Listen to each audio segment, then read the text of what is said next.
ನಿನ್ನೆ ಏನು ಕ್ಯಾಬಿನೆಟ್ ರಚನೆ ಆಯಿತು. ಭ್ರಷ್ಟಾಚಾರಿಗಳು, ಬ್ಲ್ಯಾಕ್ ಮೇಲರ್ಸು, ಸ್ಕ್ಯಾಮ್ ಸ್ಟಾರ್ಸು, ಮಹಿಳಾ ವಿರೋಧಿ,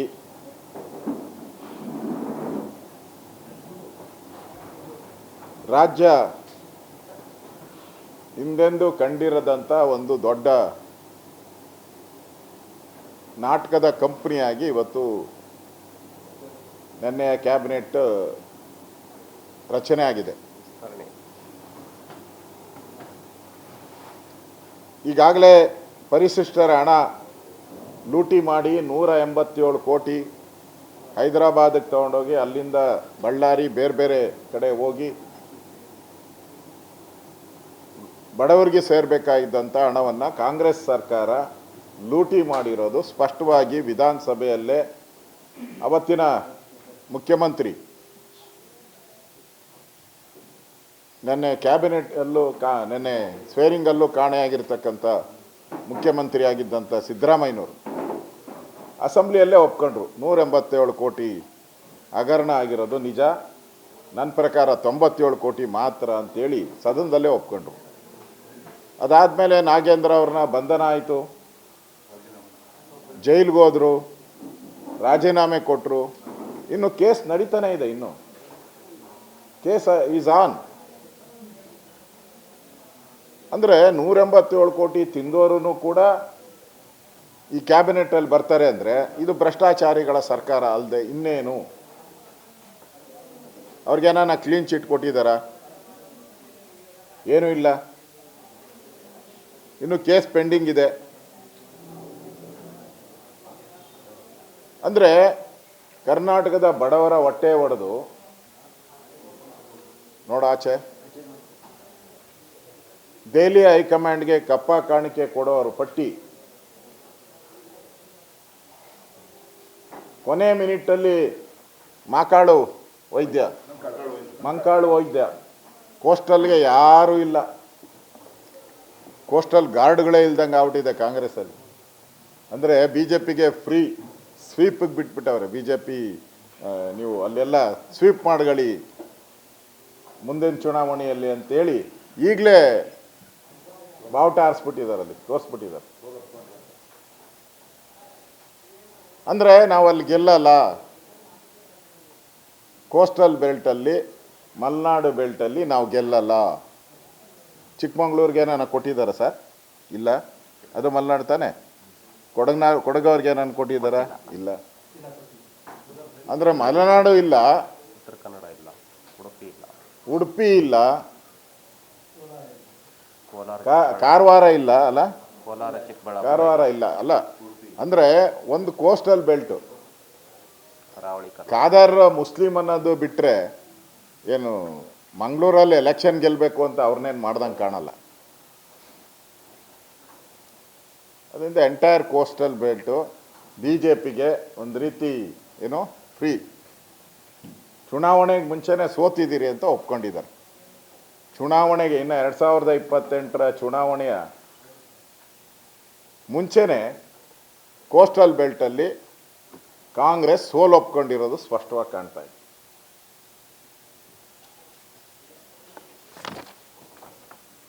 ಇವತ್ತು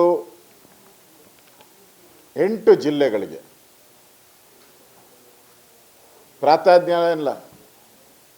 8 ಜಿಲ್ಲೆಗಳು. ರಾಯಚೂರಿಲ್ಲ, ಹಿಂದುಳಿದ ಜಿಲ್ಲೆ. ಯಾದಗಿರಿ ಇಲ್ಲ, ಹಿಂದುಳಿದ ಜಿಲ್ಲೆ. ಕೋಲಾರ ಹಿಂದುಳಿದ ಜಿಲ್ಲೆ. ವಿಜಯನಗರ ಹಿಂದುಳಿದ ಜಿಲ್ಲೆ. ಚಿಕ್ಕಬಳ್ಳಾಪುರ ಹಿಂದುಳಿದ ಜಿಲ್ಲೆ.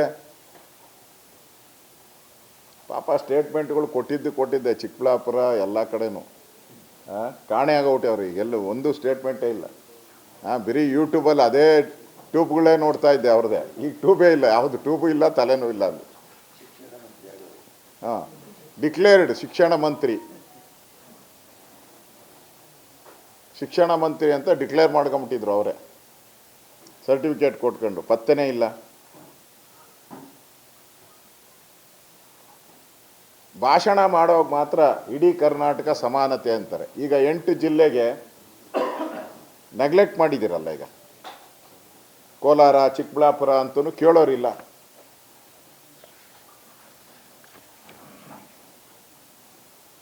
ಅಂದರೆ ಭಾಳಷ್ಟು ಸಮಾಜಗಳಿಗೆ ಪ್ರಾತಿನಿಧ್ಯನೇ ಇಲ್ಲ.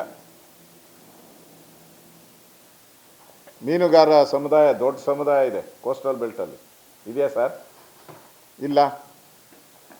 ವಿಶ್ವಕರ್ಮಗೆ ಇಲ್ಲ, ಹಿಂದೆ ಜೈನ್ ಇತ್ತು ಅದು ಇಲ್ಲ, ಬ್ರಾಹ್ಮಣರಿಗಂತೂ ಇಲ್ಲ, ಭಾಳಷ್ಟು ಜನ ಬಿಟ್ಬಿಟ್ಟಿದ್ದಾರೆ. ಈಗೆಲ್ಲರೂ ಕೂಡ ಇವರೆಲ್ಲರೂ ಕೂಡ ಪ್ರತಿಭಟನೆ ಹಾದಿ ಹಿಡಿದಿದ್ದಾರೆ. ಒಬ್ಬರಂತೂ ರಾಜೀನಾಮೆ ಕೊಟ್ಟಿದ್ದಾರೆ ಆಲ್ರೆಡಿ. ಯಾರು? ಯಶವಂತರಾಯ್ ಅವರು ರಾಜೀನಾಮೆ ನೆನ್ನೆನೆ ತಂದು ಕೊಟ್ಟಿದ್ದಾರೆ. ಒಟ್ಟು ಅವ್ರ ಪ್ರಕಾರ ಸುಮಾರು 30ರಿಂದ 40 ಜನ ಇದ್ದಾರೆ ಅಂತ ಅವ್ರು ಹೇಳ್ತಾ ಇದ್ದಾರೆ. ಮತ್ತು ಎಲ್ಲರೂ ಸೇರ್ತಾ ಇದ್ದೀರಿ ಅಂತ ಹೇಳ್ತಾ ಇದ್ದಾರೆ.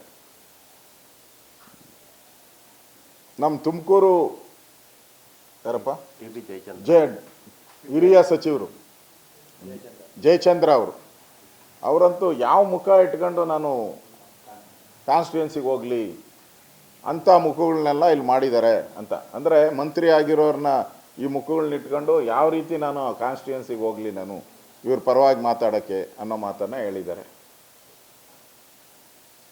ಇನ್ನು ಕೆಲವರು ಎಲ್ಲರೂ ರಾಜೀನಾಮೆಯ ಹಂತಕ್ಕೆ ಹೊರಟೋಗಿದ್ದಾರೆ ಈಗಾಗಲೇ. ಕೆಲವರೆಲ್ಲ ಕಾಂಗ್ರೆಸ್ ಪಾರ್ಟಿಯನ್ನು ಕ್ವಶನ್ ಮಾಡ್ತಾ ಇದ್ದಾರೆ. ದ್ರೋಹ ಬಗ್ದವರು ಕಾಂಗ್ರೆಸ್ ಅವ್ರಿಗೆ, ಬೆನ್ನಿಗೆ ಚೂರಿ ಹಾಕಿದವ್ರಿಗೆಲ್ಲ ನೀವು ಕೊಟ್ಟಿದ್ದೀರಾ, ನಮ್ಗೆ ಯಾಕೆ ಕೊಟ್ಟಿಲ್ಲ ಅಂತೇಳಿ ಹಾಕಿದ್ದಾರೆ. ನಾನು ನಮ್ಮ ಕಾರ್ಯಕರ್ತರೇನಾನ ಒಂಚೂರು ಹೆಚ್ಚು ಕಮ್ಮಿ ಆಗಿ ಯಾವುದನ ಪ್ರೊಟೆಸ್ಟಲ್ಲಿ ಕೈಗೇನಾನ ತಗೊಂಡ್ರೆ ಕೇಸ್ಗಳ ಮೇಲೆ ಕೇಸು. ಇದುವರೆಗೂ ಒಂದು 150-200 ಕೇಸ್ ಹಾಕ್ಬಿಟ್ಟಿದ್ದಾರೆ ಕಾಂಗ್ರೆಸ್ ಅವರು. ನೆನ್ನೆ ವಿಜಯನಗರದಲ್ಲಿ ಕೈಗೆ ತಗೊಂಡಿದ್ರು, ನಾನು ಹೇಳೋಕ್ಕಾಗಲ್ಲ, ಮುಖ್ಯಮಂತ್ರಿಗೆ ಹೊಡಿತಾ ಇದ್ದಾರೆ. ಮುಖ್ಯಮಂತ್ರಿ ಇದಕ್ಕೆ ಭಾವಚಿತ್ರಕ್ಕೆ ಮೈಸೂರಲ್ಲೂ ಹೊಡಿತಾ ಇದ್ದಾರೆ. ಮೈಸೂರಲ್ಲಂತೂ ಏನೇನೋ ಮಗ ಅಂತ ಅಂದಿದ್ದಾರೆ. ನಾನು ಅವೆಲ್ಲ ಹೇಳೋಕ್ಕಾಗಲ್ಲ, ಅದೆಲ್ಲ ಮೀಡಿಯಾದಲ್ಲೆಲ್ಲ ಬಂದ್ಬಿಟ್ಟಿದೆ. ಮೀಡಿಯಾದಲ್ಲಿ ಯೂಟ್ಯೂಬಲ್ಲಿ ಎಲ್ಲ ಬಂದ್ಬಿಟ್ಟಿದೆ. ಏನೇನೋ ಮಗ ಮುಖ್ಯಮಂತ್ರಿಗೆ. ನಾವೇನೇನೋ ಮಾಡಿದ್ರೆ ಕೇಸು. ಈ ಕಾಂಗ್ರೆಸ್ ಕಾರ್ಯಕರ್ತರೇ ನಿಮ್ಮ ಯೋಗ್ಯತೆಯನ್ನು ಹರಾಜಾಗ್ತಾ ಇದ್ದಾರಲ್ಲ ಬೀದಿಗಳಲ್ಲಿ. ಏನು ಮಾಡ್ತೀರಾ ಈಗ? ಇಡೀ ರಾಜ್ಯದಲ್ಲಿ ಏನೋ ಒಂದು ಕಡೆ ಅಲ್ಲ, ಬಂಡಾಯ ಎದ್ದಿರೋದು ಒಂದು ಕಡೆ ಅಲ್ಲ, ಎಲ್ಲ ಕಡೆನೂ. ಬೆಂಗಳೂರಿಂದ ಹಿಡಿದು, ಮೈಸೂರಿಂದ ಹಿಡಿದು, ಚಿಕ್ಕಬಳ್ಳಾಪುರದಿಂದ ಹಿಡಿದು, ಯಾದಗಿರಿ, ರಾಯಚೂರು, ಹುಬ್ಳಿ, ಬೆಳಗಾವಿ. ಪಾಪ ಲಕ್ಷ್ಮಿ ಅವರಂತೂ ಗೊಳೋ ಅಂತ ಕಣ್ಣೀರು ಸುರಿಸ್ತಾ ಇದ್ದಾರೆ. DKಗಿಂತ ಸಿದ್ದರಾಮಯ್ಯನೇ ಮೇಲು ಅಂತ ಹೇಳ್ತಾ ಇದ್ದಾರೆ ಅವರು.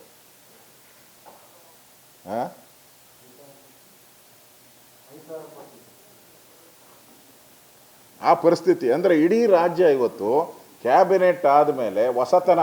ಮಾಧ್ಯಮದವರಂತೂ ಮೆಚ್ಚಲೇಬೇಕು. ಮಾಧ್ಯಮದವರು ಪಟ್ಟಿ ಮೇಲೆ ಪಟ್ಟಿ ಬಿಡುಗಡೆ ಮಾಡು. ಹೊಸತನ, ಹೊಸ ಕಳೆ, ಹೊಸ ವರ್ಚಸ್ಸು, ಕರ್ನಾಟಕವನ್ನು ಚಂದ್ರಲೋಕಕ್ಕೆ ತಗೊಂಡೋದಂಥ DK ಶಿವಕುಮಾರ್ ಎಲ್ಲ ಹಾಕಿದ್ರು. ಚಂದ್ರಲೋಕ ಇರಲಿ, ಪಾತಾಳಕ್ಕೆ ತಗೊಂಡೋಗ್ಬಿಟ್ರು. ಎಲ್ಲ ಮಾಡಿರೋ ಅಂಥವ್ರು ಎಲ್ಲರೂ ನೋಡ್ಬಿಟ್ರೆ ಅವ್ರ ಹಿಸ್ಟ್ರಿಗಳು ಎಲ್ಲ ಪಾತಾಳಕ್ಕೆ ತಗೊಂಡೋಗಿ ಹಾಕುವಂಥವ್ರನ್ನೇ ಬಿಟ್ಟಿದೆ. ಅಂದರೆ ಹೊಸತನೂ ಇಲ್ಲ. ಅದೇನೋ 60-40 ಅಂದರು. ಆ ಕಮಿಷನ್ನ ಏನು ಗೊತ್ತಾಗಿಲ್ಲ. 60 ಕೇಂದ್ರಕ್ಕೆ ರಾಜ್ಯಕ್ಕೆ ಏನು ಗೊತ್ತಾಗಿಲ್ಲ ಅದು ಕಮಿಷನ್. ಆ 60-40ನೂ ಇಲ್ಲ. ಹೊಸತನ ಅಂತೇಳಿ ಅದೇ ಕರಪ್ಟ್, ಅದೇ ಭ್ರಷ್ಟಾಚಾರಿಗಳನ್ನು ಇವತ್ತು ನೇಮಕ ಮಾಡಿರೋ ಅಂಥದ್ದು. ನೇಮಕ ಯಾಕೆ ಅಂತ ಹೇಳ್ತಾ ಇದ್ದೀನಿ ಅಂದರೆ, ಇದು DK ಶಿವಕುಮಾರ್ ಲಿಸ್ಟ್ ಅಲ್ಲ ಅಂತ ಹೇಳಿದ್ದಾರೆ. ಪೇಮೆಂಟ್ ಲಿಸ್ಟ್ ಅಲ್ಲ, ಪೇಮೆಂಟ್. ಅದಕ್ಕೆ 2 ತಿಂಗಳು ಹಿಂದೆ ಮುಂದೆ ಮಾಡಿರೋ ಪೇಮೆಂಟ್ ಲಿಸ್ಟ್ ಇದು. ಯಾಕೆಂದರೆ ನೀವು ಮಂಗಳೂರಿನ ಮಾಕಾಳು ವೈದ್ಯ ಇರ್ತಾರೆ, ಭಟ್ಕಳ. ಸಡನ್ನಾಗಿ ದಾವಣಗೆರೆ ಮಲ್ಲಿಕಾರ್ಜುನ ಅವ್ರ ಮನೆಯಲ್ಲಿ MP ಅವ್ರ ಮನೆಯೇ, MLA ಅವ್ರ ಮನೆಯೇ, ಮಾಜಿ ಮಂತ್ರಿ ಮೂರು 2 MLA 1 MP. ಈಗ ಅಲ್ಲಿ ಇನ್ನೊಂದು ಮಿನಿಸ್ಟ್ರ್ ಸೇರಿದಂತೆ. ಹೆಂಗೆ ಮನಿ ಕಾಂಚಾಣ ಇಲ್ಲದೆ ಇದೆಲ್ಲ ಹೆಂಗೆ ನಡೀತೈತೆ? ಕಾಂಚಾಣದ ಮಹಿಮೆ ಕೊನೆ ಮೂಮೆಂಟಲ್ಲಿ ಚೇಂಜ್ ಆಗ್ತೈತೆ ಅಂದರೆ ಪಾಪ ಮಾಕಾಳ ವೈದ್ಯ ಅವ್ನು ಕಾಸು ಕೊಟ್ಟಿಲ್ಲ ಮೋಸ್ಟ್ಲಿ.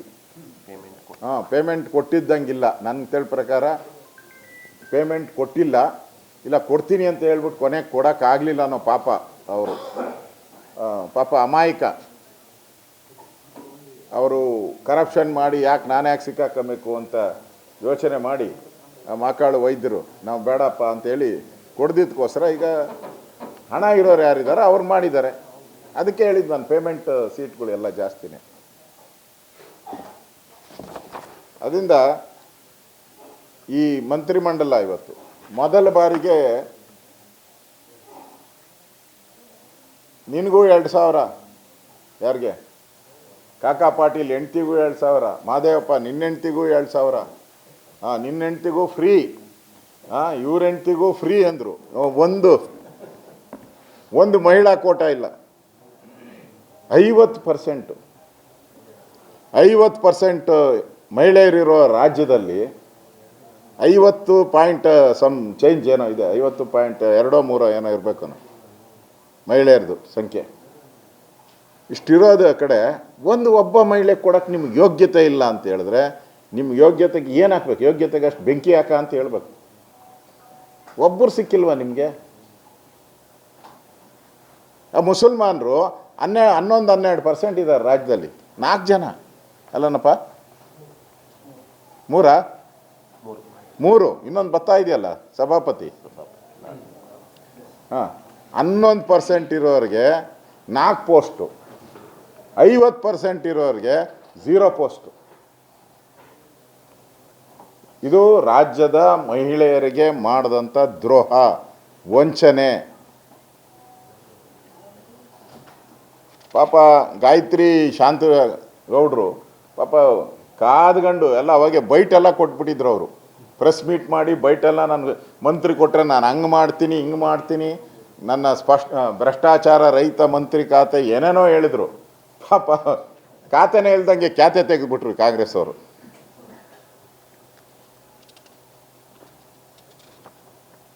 ಅಂದರೆ ನನ್ನ ಪ್ರಕಾರ ಈ ಸರ್ಕಾರ ಟೇಕ್ ಆಫೇ ಆಗಿಲ್ಲ, ಆಗೋದೂ ಇಲ್ಲ. ಇದುವರೆಗೂ ಟೇಕ್ ಆಫ್ ಆಗಿಲ್ಲ ಈ ಸರ್ಕಾರ. ಕೆಲಸ ಮಾಡೋಕ್ಕೆ ಶುರು ಮಾಡಿಲ್ಲ ಇನ್ನು. ಅದರಲ್ಲಿ ಬರಗಾಲ, ಅದರಲ್ಲಿ ಕಾವೇರಿ ಗಲಾಟೆ, ಟೇಕ್ ಆಫೇ ಆಗೋಕ್ಕಾಗಿಲ್ಲ. ಇನ್ನು ಮುಂದೇನೂ ಈ ಸರ್ಕಾರ ಟೇಕ್ ಆಫ್ ಆಗುವಂಥ ಮಂತ್ರಿಮಂಡಲ ಅಲ್ಲ ಇದು. ಅದೇ ಮುಖಗಳು, ಬ್ಲ್ಯಾಕ್ ಮೇಲು, ಪೇಮೆಂಟು, ಇದೇ ಇವತ್ತು ಇಲ್ಲಿ ನಾವು ನೋಡ್ತಾ ಇರೋವಂಥದ್ದು. ಆಮೇಲೆ ಕಾಂಗ್ರೆಸ್ ಅವರು ಮಾತೆತ್ತರೆ ಆ ಸಂವಿಧಾನ ಪುಸ್ತಕನ ಕೈ ಇಟ್ಕೊಂಬಿಟ್ಟಾರೆ. ಸಂವಿಧಾನ ಪುಸ್ತಕ ಕೈ ಹಿಡ್ಕೊಬೇಕಾಗಿರೋರು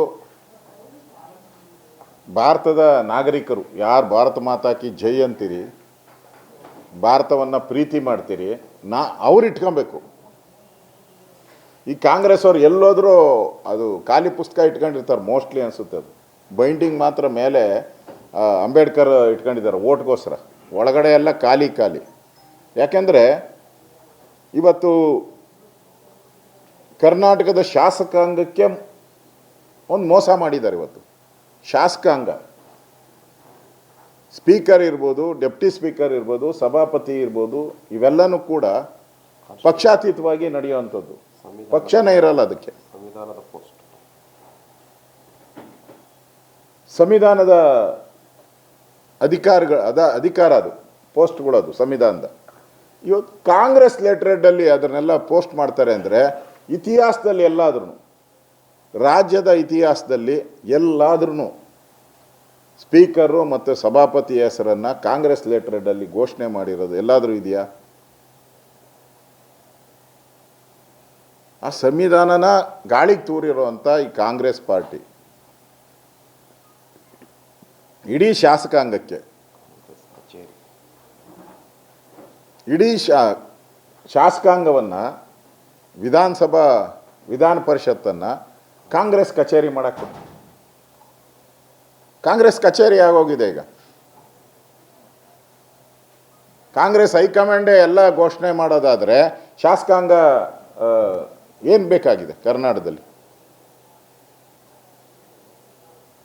ಅದರಿಂದ ಸಂವಿಧಾನದ ಆಶಯಗಳನ್ನು ಗಾಳಿಗೆ ತೂರಿದ್ದಾರೆ ಇವರು. ದೇಶದ ಮುಂದೆ ಒಂದು ರೀತಿ ನಾವೆಲ್ಲ ಕನ್ನಡಿಗರು ಬೆತ್ತಲೆ ಆಗೋ ಪರಿಸ್ಥಿತಿಗೆ ತಂದಿದ್ದಾರೆ ಸಂವಿಧಾನವನ್ನು ಅಗೌರವ ಮಾಡಿ. ಒಂಥರ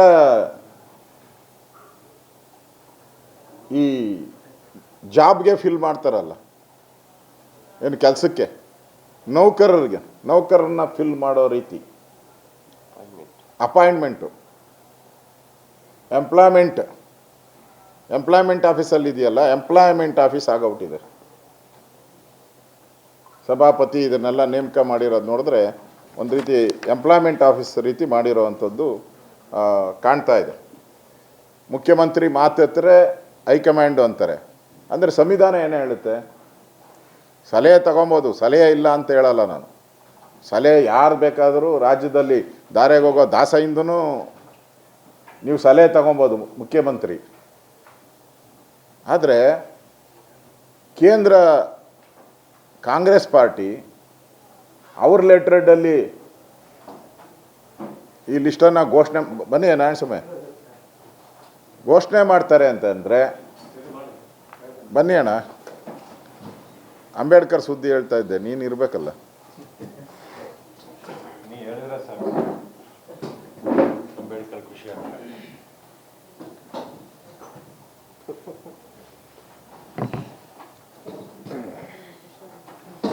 ಅಂದರೆ ಪ್ರಜಾಪ್ರಭುತ್ವದ ಮೌಲ್ಯಗಳು ಇವತ್ತು ಕಾಂಗ್ರೆಸ್ ಲೆಟ್ರೆಡಲ್ಲಿ ಒಂದು ರೀತಿ ಅವಮಾನ ಆಗಿದೆ. ಇಡೀ ಪ್ರಜಾಪ್ರಭುತ್ವಕ್ಕೆ ಅವಮಾನ ಮಾಡಿರ್ತಕ್ಕಂಥ ಕಾಂಗ್ರೆಸ್ ಪಾರ್ಟಿ ದೇಶದ ಕ್ಷಮೆಯನ್ನು ಯಾಚಿಸಬೇಕು, ರಾಜ್ಯದ ಕ್ಷಮೆಯನ್ನು ಯಾಚಿಸಬೇಕು ಅಂತೇಳಿ ನಾನು ಆಗ್ರಹ ಮಾಡ್ತೀನಿ. ಡಿ ಕೆ ಶಿವಕುಮಾರ್ ಅವರು ನಾನು ರಬ್ಬರ್ ಸ್ಟ್ಯಾಂಪ್ ಮುಖ್ಯಮಂತ್ರಿ ಅಂತ ಘೋಷಣೆ ಅವರೇ ಮಾಡ್ಕೊಂಬಿಟ್ಟಿದ್ದಾರೆ. ಇದು ಸಂವಿಧಾನಕ್ಕೆ ಒಂದು ರೀತಿ ಕಳಂಕ. ಇದು ಹೈಕಮಾಂಡ್ ಸೂಚನೆ, ಸಲಹೆ ಅವೆಲ್ಲ ಪಾರ್ಟಿ ಒಳಗಡೆ ಅವ್ರ ಲೆಟ್ರೆಡಲ್ಲಿ ನೀವು ಲಿಸ್ಟ್ ಆಚೆ ಬರ್ತೈತೆ ಅಂದರೆ ಮುಖ್ಯಮಂತ್ರಿಗಳ ಲೆಟ್ರೆಡಲ್ಲಿ ಪ್ರೆಸ್ ರಿಲೀಸ್ ಬರಬೇಕಾಯ್ತು. ಆ್ಯಕ್ಚುಲಿ ಮುಖ್ಯಮಂತ್ರಿಗಳ ಪರಮಾಧಿಕಾರ, ಮುಖ್ಯಮಂತ್ರಿಯ ಪರಮಾಧಿಕಾರನೇ ತೆಗೆದುಹಾಕಿ ಅವ್ರನ್ನ ಓನ್ಲಿ ATMಗೋಸ್ಕರ ನೇಮಕ ಮಾಡ್ದಂಗೆ ಕಾಣಿಸ್ತಾ ಇದೆ. ATMಗಾಗಿ ನೀನು ಕಾಲಕ್ಕೆ ಕರೆಕ್ಟಾಗಿ ದುಡ್ಡು ತಲುಪಿಸಪ್ಪ ಅನ್ನೋ ರೀತಿ ಈ ಬೆಳವಣಿಗೆಗಳೆಲ್ಲ ಆಗ್ತಾ ಇದೆ. ಅಂದರೆ ಇಡೀ ಕರ್ನಾಟಕದಲ್ಲಿ ಇವತ್ತು ಏನು ಸುದ್ದಿ ಅಂತ ಹೇಳಿದ್ರೆ ಎಲ್ಲ ಜಿಲ್ಲೆಗಳಲ್ಲೂ ಬಂಡಾಯ ಕಾಂಗ್ರೆಸ್ ಪಾರ್ಟಿಗೆ ಮುಖ್ಯಮಂತ್ರಿಗೆ ಅವಹೇಳನ ಮಾಡುವಂಥ ಪೋಸ್ಟರ್ಗಳು, ಕೈಗೆ ಏನೇನೋ ತಗೊಂಡು ಹೊಡಿತಾ ಇರುವಂಥ ಪೋಸ್ಟ್ಗಳು, ಕೆಟ್ಟ ಹವ್ಯಾಸ ಶಬ್ದಗಳನ್ನು ಮುಖ್ಯಮಂತ್ರಿಗಳ ಮೇಲೆ ನಿಂದಿಸ್ತಾ ಇರೋವಂಥದ್ದು. ಇದು ಕಾಂಗ್ರೆಸ್ ಪಾರ್ಟಿಯವ್ರು ಮಾಡ್ತಾ ಇರೋದು, ವಿರೋಧ ಪಾರ್ಟಿಯವರಲ್ಲ. ಸ್ವತಃ ಕಾಂಗ್ರೆಸ್ ಪಾರ್ಟಿಯವರೇ ಈ ಕ್ಯಾಬಿನೆಟನ್ನು ತಿರಸ್ಕಾರ ಮಾಡಿದ್ದಾರೆ. ಇನ್ನು ರಾಜ್ಯದ ಜನ ಇವ್ರನ್ನ ಹೊಗಳೋ ಪ್ರಶ್ನೆನೇ ಬರಲ್ಲ. ಕಾಂಗ್ರೆಸ್ಸೇ ಇವ್ರನ್ನ ಒಪ್ಕೊಂಡಿಲ್ಲ ಅಂದರೆ ಇನ್ನು ರಾಜ್ಯದ ಜನ ಯಾಕೆ ಒಪ್ಕೊಬೇಕು ಇವ್ರನ್ನ? ಅದರಿಂದ ಇವತ್ತೇನು ಮಂತ್ರಿಮಂಡಲ ಆಗಿದೋ ಇದು ಭ್ರಷ್ಟಾಚಾರಿಗಳ ಮಂತ್ರಿಮಂಡಲ. ಅಲಿಬಾಬಾ ಮತ್ತು 34 ಗಾದೆ ಇದೆಯಲ್ಲ, ಇಲ್ಲಿ 34 ಸಂತೆ ಇದು. ಇದರಿಂದ ರಾಜ್ಯದ ಇನ್ನಿರೋ 1.5 ವರ್ಷ ಇದರಿಂದ ರಾಜ್ಯದ ಅಭಿವೃದ್ಧಿ ಆಗಲ್ಲ, ಈ ಸರ್ಕಾರ ಟೇಕ್ ಆಫೇ ಆಗಲ್ಲ. ಓಕೆ, ನೀವು ಕೇಳೋದು ಬಾ ಜ್ಞಾನಂದ್ರ. ವಾಲ್ಮೀಕಿ ಹಗರಣ ಮಾಡಿದಂಥ ಆರೋಪವಂತ ಪ್ರಸ್ತಾಪ ಮಾಡಿ ಪಕ್ಷದ ಹೊರಗಡೆ ಹೋರಾಟ ಮಾಡ್ತಾರೆ. ಈಗಾಗಲೇ ಕಾಂಗ್ರೆಸ್ಸವರೇ ಹೋರಾಟಕ್ಕೆ ಇಳಿದಿದ್ದಾರಲ್ಲ. ಕಾಂಗ್ರೆಸ್ಸರೇ ಈ ಥರ ಭ್ರಷ್ಟರನ್ನ ಎಲ್ಲ ಮಾಡಿರೋದು ಕಾಂಗ್ರೆಸ್ಸರೇ ಬೀದಿಗಿಳಿದು ಹೋರಾಟ ಮಾಡ್ತಾ ಇದೆ. ನಾವೀಗಾಗಲೇ ಹೋರಾಟ ಮಾಡಿ ಅವನ್ನ ರಾಜೀನಾಮೆ ಕೊಡಿಸಿದ್ದೀನಿ. ನಾವೇ ವಿಧಾನಸಭೆಯಲ್ಲಿ ಹೋರಾಟ ಮಾಡಿ ರಾಜೀನಾಮೆ ಕೊಡಿಸಿದ್ದೀರಿ, ಜೈಲಿಗೆ ಕಳಿಸಿದ್ದೀರಿ. ಮುಖ್ಯಮಂತ್ರಿನೇ ಒಪ್ಕೊಂಡಿದ್ದಾರೆ ಭ್ರಷ್ಟಾಚಾರ ಆಗಿರೋದು ನಿಜ ಅನ್ನೋದನ್ನ. ಇಷ್ಟೆಲ್ಲ ಒಪ್ಕೊಂಡ್ರು ಕೂಡ ಆ ಮುಖ್ಯಮಂತ್ರಿ ಹೋದ ತಕ್ಷಣ, ಹೊಸ ಮುಖ್ಯಮಂತ್ರಿ ಬಂದ ತಕ್ಷಣ ಇವ್ನು ಕ್ಲೀನ್ ವಾಷಿಂಗ್ ಮಿಷಿನ್ ಥರ ಡಿ ಕೆ ಶಿವಕುಮಾರ್ ಬಂದ ತಕ್ಷಣ ವಾಷಿಂಗ್ ಮಿಷಿನಲ್ಲಿ ಹಾಕಿ ಕ್ಲಿಯರ್ ಅಂತ ಕೊಟ್ಟಂಗೆ ಆಯ್ತು ಇವರು. ಸರ್, ಇದು 33 ಜನ ಮಿನಿಸ್ಟರ್ಸ್ ಅಲ್ಲಿ 20 ಜನ ಮಿನಿಸ್ಟರ್ಸು SC ST OBC ಮತ್ತೆ ಮೈನಾರಿಟಿ ಕಮ್ಯುನಿಟೀಸ್ ಇದ್ದಾರೆ. ಹಾಗಾಗಿ ಹಿಂದುಳಿದ ವರ್ಗಗಳಿಗೆ ನಾವು ಹೆಚ್ಚು ರೆಪ್ರೆಸೆಂಟೇಷನ್ ಕೊಡ್ತಿದ್ದೀವಿ ಅಂತ ಕಾಂಗ್ರೆಸ್ ಹೇಳಿದ್ದಾರೆ. ಅದ್ರ ಬಗ್ಗೆ ಈಗ ಅವ್ರಿಗೆ ಎಕ್ಸ್ಪ್ಲನೇಷನ್ ಕೊಟ್ಕೊಂತಾರೆ. ಬಿಟ್ಟಿರೋ ಕಮ್ಯುನಿಟಿಗಳೆಲ್ಲ ಯಾರು ಎಕ್ಸ್ಪ್ಲನೇಷನ್ ಕೊಡ್ತಾರೆ? ಬೇಕಾದಷ್ಟು ಕಮ್ಯುನಿಟಿ ಎಲ್ಲ ಬಿಟ್ಟಿದ್ದಾರಲ್ಲ. ಈಗ ನರೇಂದ್ರ ಮೋದಿ ಇದರಲ್ಲೂ ಇದಕ್ಕಿಂತ ಜಾಸ್ತಿ ಇದ್ದಾರೆ ಬ್ಯಾಕ್ವರ್ಡು. ಸ್ವತಃ ಪ್ರಧಾನಮಂತ್ರಿಗಳೇ ಬ್ಯಾಕ್ವರ್ಡು, ಪ್ರಶ್ನೆನೇ ಇಲ್ಲ. OBC ರಾಜ್ಯದ ಕೆಲವು ಜಿಲ್ಲೆಗಳಲ್ಲಿ ಬರಗಾಲ ಮುಗೀತಾ ಇದು ಇದೇನ ಇದೆಯಾ ಕೇಳ್ಬಿಡ್ಲಿ ಆಮೇಲೆ. ಆಗಿದ್ದಂತ ಜಯಚಂದ್ರ ಅವರನ್ನ ಹಂಗಾಮಿ ಸ್ಪೀಕರ್ ಅಂತ ಮಾಡಿದ್ರೆ ಅವ್ರು ಒಪ್ಕೊಂಡಿಲ್ಲ. ನಾನು ಆಗೋದಿಲ್ಲ. ಪರ್ಮನೆಂಟ್ ಆಗಿ ಮಾಡೋದಾದ್ರೆ 3 ದಿವಸಕ್ಕೆ ಶಾಶ್ವತವಾಗಿ ಮಾಡೋದಾದ್ರೆ ಮಾಡಿ, ಇಲ್ಲ ನಾನು ಹಂಗಾಮಿ ಆಗಿ ಇರೋದಿಲ್ಲ. ಈಗ ಅವರೇ ಯಾರು ಜಯಚಂದ್ರ ಅವರೇ ಅವರ ಮಾಧ್ಯಮದ ಹೇಳಿಕೆಯಲ್ಲಿ ಈ ಮಂತ್ರಿಗಳ ಮಖ ನೋಡ್ಕೊಂಡು ಹೆಂಗೆ ನಾನು ಏರಿಯಾಗೆ ಹೋಗಲಿ ಅಂತಲೇ ಹೇಳಿದ್ದಾರೆ. ಮತ್ತು ಮಖ ಹೆಂಗೆ ತೋರಿಸ್ಲಿ ಏರಿಯಾಗಳಿಗೆಲ್ಲ ಹೋಗಿ ಅಂತ ಹೇಳ್ತಾ ಇದ್ದಾರೆ. ಅವರು ಈಗ ರಿಜೆಕ್ಟ್ ಮಾಡಿರೋವಂಥದ್ದು ಒಳ್ಳೆಯದು. ಒಬ್ಬ ಪ್ರಾಮಾಣಿಕ ಅಂತ ಅವರು ರಾಜ್ಯದ ಜನತೆ ಮುಂದೆ ತೋರಿಸ್ಕೊಂಡಂಗೆ ಆಗುತ್ತೆ. ಅದರಿಂದ ಅವರು ಹೇಳಿಕೆನ ನಾನು ಸರಿ ಅಂತ ಒಪ್ಕೊತೀನಿ. ನಾನು ಸ್ಪೀಕರ್ ಮತ್ತೆ ಸಭಾಪತಿಗಳ ಆಯ್ಕೆ ವಿಚಾರ ಹೇಳಿದ್ದಾರೆ ಸರ್. ಕಾಂಗ್ರೆಸ್ ಅವರು ಹೇಳಿದ್ದಾರೆ, ನಾವು ಬರೀ ಹೆಸರನ್ನಷ್ಟೇ ಘೋಷಣೆ ಮಾಡಿದ್ದೀವಿ, ಆಯ್ಕೆ ಪ್ರಕ್ರಿಯೆಗಳು ಆನ್ ಕೋರಲ್ಲೇ ನಡೀತಾ ಇದೆ, ಅದ್ರ ಬಗ್ಗೆ ಸ್ವಲ್ಪ ಗಮನ ಹರಿಸಬೇಕು ಬಿಜೆಪಿ ಅವರು ಅಂತ ಹೇಳಿದ್ದಾರೆ. ಕಾಂಗ್ರೆಸ್ ಅದನ್ನು ಘೋಷಣೆ ಮಾಡೋಕ್ಕೆ ಕಾಂಗ್ರೆಸ್ ಲೆಟ್ರೇಡ್ ಯಾಕೆ ಯೂಸ್ ಮಾಡ್ತಾರೆ? ನಮ್ಮ ಪಕ್ಷದ ಅಭ್ಯರ್ಥಿಗಳು ಅವ್ರನ್ನ ಮಾಡಬೇಕಾ? ಅದು ರಾಜೀನಾಮೆ ಕೊಟ್ಟ ಮೇಲೆ ಕಾಂಗ್ರೆಸ್ ಪಾರ್ಟಿ ಲೆಟ್ರೇಡಲ್ಲಿ ಹಿಂದೆಯಿಂದನ ಸಂಪ್ರದಾಯ ಇದೆಯಾ ಈ ಥರದ್ದು? 75 ವರ್ಷದಲ್ಲಿ ಈ ಥರ ಸಂಪ್ರದಾಯ ಹಿಂದೆಯಿಂದನ ಇದ್ದರೆ ಅದನ್ನು ರಾಜ್ಯದ ಜನತೆ ಮುಂದೆ ಇಡಲಿ. ಕಾಂಗ್ರೆಸ್ ಪಾರ್ಟಿದೆ ಹಿಂದೆ ಈ ಥರ ಕಾಂಗ್ರೆಸ್ ಲೆಟರ್ಡಲ್ಲಿ ಸ್ಪೀಕರ್ನ ಘೋಷಣೆ ಮಾಡಿರೋದಿದ್ದರೆ ರಾಜ್ಯದ ಜನತೆ ಮುಂದೆ ಇಡಿ.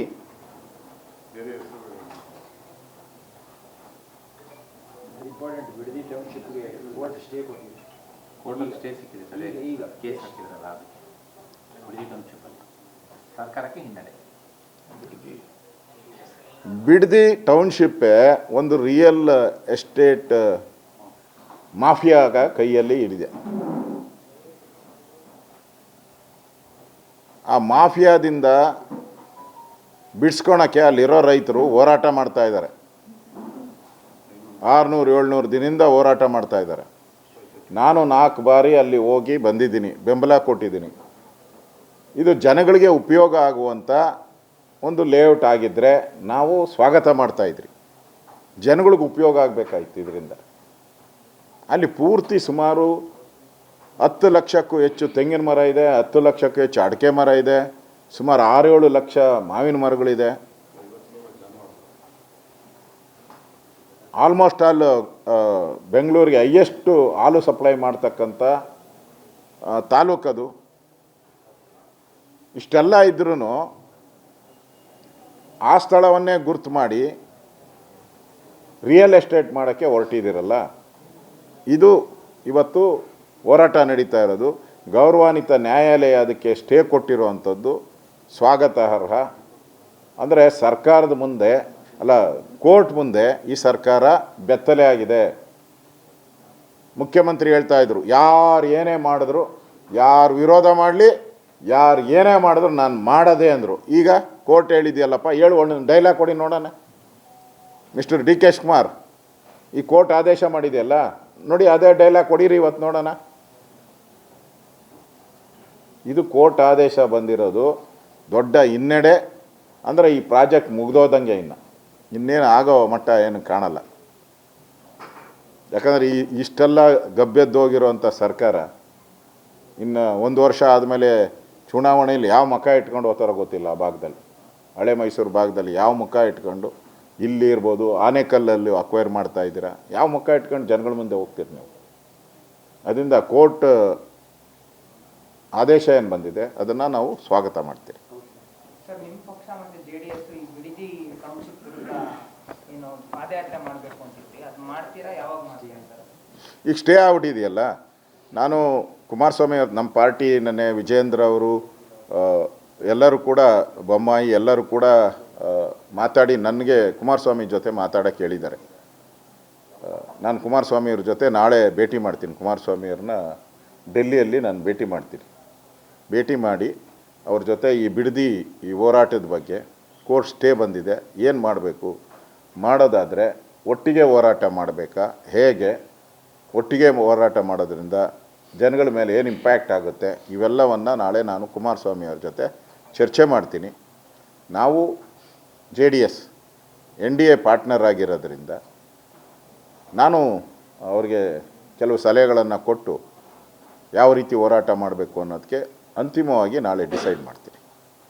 ಸರ್, ಇವತ್ತು ಬರ ಅಧ್ಯಯನಕ್ಕೆ ಸಂಬಂಧಪಟ್ಟಂತೆ ನೂತನ ಸಚಿವರನ್ನು ನೇಮಕ ಮಾಡಿದರೆ ಬರ ಮತ್ತು ನೆರೆ ಎಲ್ಲೆಲ್ಲಾಗಿದೆ ಅನ್ನೋದು ಹೊಸ ಸಚಿವ ಸಂಪುಟ ವಿಸ್ತರಣೆ ಆಗೋವರೆಗೂ ಕಾಯ್ತಾರ ಮುಖ್ಯಮಂತ್ರಿಗಳು?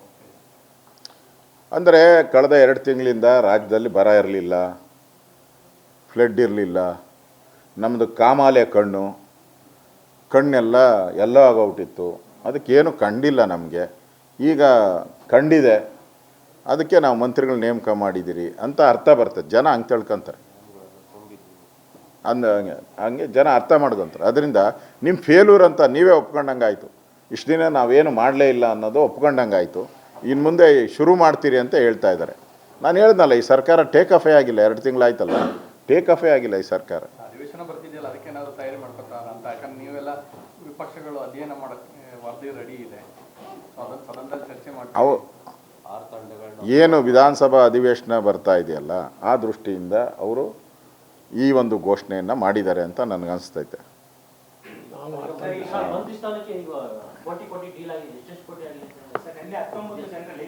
ತಂಡಗಳ ಪ್ರವಾಸ ಮಾಡಿದ ಮೇಲೆ ಇಬ್ಬಿಬ್ಬರು ಕೇಳ್ತಾ ಇದ್ದಾರೆ, ಯಾರನ್ನ ಒಬ್ಬರು ಕೇಳ್ರಪ್ಪ.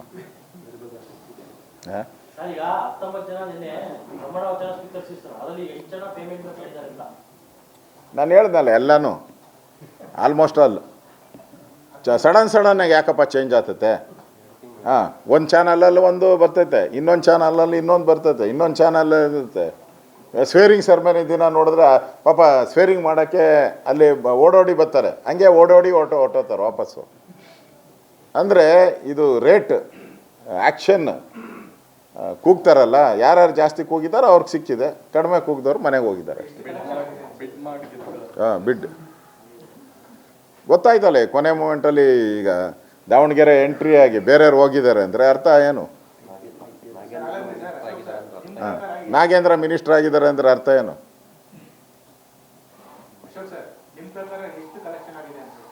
ಅದನ್ನು ಇನ್ನೊಂದು ದಿನ ಹೇಳ್ತೀನಿ ಪ್ರೆಸ್ ಮೀಟಲ್ಲಿ. ಸರ್, ಈಗ ಮಹಿಳೆಯರಿಗೆ ಯಾರು ಸ್ಥಾನಮಾನ ಅದು ಕಲೆಕ್ಟ್ ಮಾಡಿದವ್ರು ಯಾರು ಅವ್ರು ಹೇಳ್ಬೇಕಲ್ಲನಪ್ಪ, ಇಷ್ಟು ಆಯಿತು ಈ ಕಲೆಕ್ಷನ್ ಅಂತ. ನಾವು ಇಷ್ಟೇ ಎಕ್ಸ್ಪೆಕ್ಟೇಷನ್ ಮಾಡಿದರೆ ಇಷ್ಟೇ ಆಗಿರೋದು ಅಂತ ಹೇಳ್ಬೇಕು ಅವ್ರು. ಹಾಂ, ಓಕೆ, ಇನ್ನೇನು ಇದೆಯೇನಪ್ಪ? ಈ ಬಗ್ಗೆ ಸಿಎಂ ಅವರು ಗಮನ ಸೆಳೆದ್ರೆ ಅವ್ರಿಗೆ ನಮ್ಮ 6 ತಂಡಗಳು ಪ್ರವಾಸ ಮಾಡಿದ ಮೇಲೆ ತಿಳ್ಕೊಂಡಿದ್ದಾರೆ ಅಂತ. ಆಮೇಲೆ ಇದೊಂದು ಕಾವೇರಿ ಬಗ್ಗೆ, ಅದೇ ಕಾವೇರಿ ಈಗ ಮತ್ತೊಂದು ಖ್ಯಾತೆಯನ್ನು ತೆಗೆದಿದ್ದಾರೆ. ಸುಪ್ರೀಂ ಕೋರ್ಟ್ಗೆ ಅರ್ಜಿಯನ್ನು ಸಲ್ಲಿಸಿದ್ದಾರೆ. ಇದು ಕೂಡ ಕರ್ನಾಟಕಕ್ಕೆ ಒಂದು ರೀತಿ ಥ್ರೆಟ್. ಯಾಕೆಂದರೆ ಅವರು ಹಿಂದೆ ಟ್ರಿಬ್ಯುನಲ್ ಆರ್ಡರ್ ಆದಾಗ ನಮ್ಮಲ್ಲಿ ಡ್ಯಾಮ್ಗಳಲ್ಲಿ ಕಡಿಮೆ ಇತ್ತು, KRS, ಹಾರಂಗಿ ಇವೆಲ್ಲ ಕಡಿಮೆ ನೀರಿತ್ತು. ಈಗ ಕಬಿನಿನೂ ಕೂಡ ಫುಲ್ ಆಗಿದೆ, ಹಾರಂಗಿನೂ ಕೂಡ ಫುಲ್ ಆಗ್ತಾ ಇದೆ, ಹೇಮಾವತಿಗೂ ನೀರು ಬರ್ತಾ ಇದೆ. ಆ ದೃಷ್ಟಿಯಿಂದ ಮತ್ತೆ ಇವರು ಖ್ಯಾತೆ ತೆಗೆದಿರೋದು ಮತ್ತೆ ನಮಗೆ ಗಂಡಾಂತರ ಕಾದಿದೆ ಅಂತ ಅರ್ಥ. ಮತ್ತೆ ಗಂಡಾಂತರ ನಮಗೆ ಕಾದಿದೆ. ರಾಜ್ಯ ಸರ್ಕಾರ ಹೋದ ಸರಿ ಮಾಡ್ದಂಗೆ ಸ್ಟಾಲಿನ್ ಇವನ ಜೊತೆ ಯಾರು ಜೋಸಫ್ ಗೊತ್ತಿಲ್ಲಪ್ಪ, ಜೋಸಫ್ ಅಂದರು, ಅದಕ್ಕೆ ಕೇಳಿದೆ. Joseph CM Tamil Nadu CM Joseph ಜೊತೆ ತಿರ್ಗೇನ ಹೊಂದಾಣಿಕೆ ಮಾಡ್ಕೊಂಡು ತಿರ್ಗೇನ ನೀರು ಬಿಡುವಂಥ ಕುತಂತ್ರವನ್ನು ಮಾಡಿದ್ರೆ ಕರ್ನಾಟಕದ ಜನ ಇನ್ಯಾವತ್ತೂ ನಿಮ್ಮನ್ನು ಕ್ಷಮಿಸಲ್ಲ. ಈಗಾಗಲೇ ಕನ್ನಡ ಪರ ಹೋರಾಟಗಾರರು, ರೈತರೆಲ್ಲ ಬೀದಿಗಿಳಿದ್ದಾರೆ. ಮತ್ತೊಂದು ಸರಿ ನೀವೇನಾನು ಫೇಲ್ ಆದರೆ, ಸುಪ್ರೀಂ ಕೋರ್ಟಲ್ಲಿ ನೀವೇನಾನ ಫೇಲ್ ಆದರೆ, ನೀವು ಪಕ್ಕ ತಮಿಳ್ನಾಡಿನ CM ಜೋಸಫ್ಗೆ ಹೀಲ್ಡ್ ಆಗಿದ್ದೀರಾ ಅನ್ನೋದು ಸ್ಪಷ್ಟವಾಗಿ ಅರ್ಥ ಆಗ್ತದೆ. ಅದಕ್ಕೋಸ್ಕರ ಪಾಪ 3rd ಫ್ಲೋರೆಲ್ಲ ರಿನ್ಯೂವೇಷನ್ ಮಾಡಿಸ್ತಾ ಇದ್ದಾರೆ. ಅವ್ನು ಬರ್ತಾರೆ ಅಂದ್ಬಿಟ್ಟು 3rd ಫ್ಲೋರೆಲ್ಲ ರಿನ್ಯೂವೇಷನ್, ಮೊನ್ನೆ ಮೀಟಿಂಗ್ ಅಲ್ಲೇ ಕರೀರಿ ಅಂತ ಕೇಳಿದೆ ನಾನು. ಆ 3rd ಫ್ಲೋರೆಲ್ಲ ಕೋಟ್ಯಾಂತರ ರೂಪಾಯಿ ಖರ್ಚು ಮಾಡಿ ರಿನ್ಯೂವೇಷನ್ ಮಾಡ್ತಾ ಇದ್ದಾರೆ. ಯಾರಿಗೆ? ಅವ್ರು ಬರ್ತಾರೆ, ತಮಿಳ್ನಾಡವ್ರು ಬರ್ತಾರೆ, ಅವ್ರಿಗೆ ಆತಿಥ್ಯ ಕೊಡೋಕ್ಕೋಸ್ಕರ ರಿಪೇರಿ ಮಾಡ್ತಾ ಇದ್ದಾರೆ. ನೀವು ಕೂಡ ಹೋಗಿ ನೋಡ್ಬೋದು, ರಿಪೇರಿ ಮಾಡ್ತಾ ಇದ್ದಾರೆ. ಎಲ್ಲ ರಿಪೇರಿ ಮಾಡಿ ಅದಕ್ಕೆ ಹಣ ಖರ್ಚು ಮಾಡ್ತಾ ಇದ್ದಾರೆ ಅವ್ರಿಗೋಸ್ಕರ. ಹಿಂದೆ ಪ್ರೈಮ್ ಮಿನಿಸ್ಟ್ರುಗಳು ಬಂದವ್ರೆ, ಅವಾಗೇನು ಖರ್ಚು ಮಾಡಿಲ್ಲ. ಇನ್ನು ಸೆಂಟ್ರಲ್ ಹೋಮ್ ಮಿನಿಸ್ಟ್ರ್ ಎಲ್ಲ ಬಂದಿದ್ದರು, ಅವಾಗೇನು ಖರ್ಚು ಮಾಡಿಲ್ಲ. ಆಮೇಲೆ ಬೇರೆ ಬೇರೆ ದೇಶದ ಅಧ್ಯಕ್ಷರು ಅವರೆಲ್ಲ ಬಂದಿದ್ದರು, ಡೆಲಿಗೇಟ್ಸು ಎಲ್ಲ ಬಂದಿದ್ದರು, ಅವಾಗ ಖರ್ಚು ಮಾಡಿಲ್ಲ. ಈಗ ಜೋಸಫಿಗೆ ಮಾತ್ರ ಇಷ್ಟೊಂದು ಖರ್ಚು ಮಾಡ್ತಾರೆ. ಇದು ಯಾವ ನ್ಯಾಯ? ಅವಶ್ಯಕತೆ ಇತ್ತಾ? ನೀವೇ ಹೇಳ್ತೀರ ಬರಗಾಲ ಅಂತ. ಆದರೂ ಬರಗಾಲ ಇದ್ರೂ ಕೂಡ ತಮಿಳ್ನಾಡಿಗೆ ಮಾತ್ರ ನಾವು ಸಿರಿಕಾಲ ಮಾಡಿರೋವಂಥದ್ದು. ಇದು ನಿಮ್ಮ ಕಾಂಗ್ರೆಸ್ಸಿನ ರಾಜಕೀಯದ ಬಣ್ಣ, ಇಂಡಿ ಒಕ್ಕೂಟದ ಬಣ್ಣ ಬಯಲಾಗ್ತಾ ಇದೆ. Thank you. ಬಿಟ್ಬಿಡ್ತಾರೆ, ಓದಿ ಬಿಡು ಏನಂತ.